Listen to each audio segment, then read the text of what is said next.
So I had a kid and I just noticed that like he was completing problems really, really quickly. He'd do an integration by parts in like 15 seconds. And we're not talking like after having done tons of practice on it, which is weird because he did like really terribly on the diagnostic when he placed into the course. And it's also especially weird because he's doing most of this work outside of class. Actually, during class, he's one of the kids that I have to like constantly like, hey, let's get back on task. So I'm like, wait, okay, something's not adding up. I called him out on it. I went up to him during class and I was like, this is amazing. Like, you got to tell me, how are you solving this problem so quickly? He's silent. He's just like looking at me like, oh shit. And so I made it pretty painful for him where I was like, okay, why don't you just solve this problem for me and I'll watch as you do it.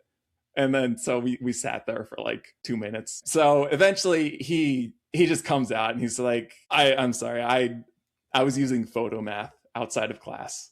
So Photomath is an app where you hold your phone screen up to the problem and then it figures out the answer for you. Peak laziness. Well, I sent an email to his parents and him just basically stating what happened. And what I'm supposed to do is report you. The principal for all this has a big impact on grades and detentions. But as long as you do it honestly going forward, and I'm going to be watching, then I'm not gonna make this blow up in your face. I caught it pretty early, and he kind of got back on the rails. And yeah, at the end of the day, this kid not only learned the integration by parts, but also learned a very good life lesson.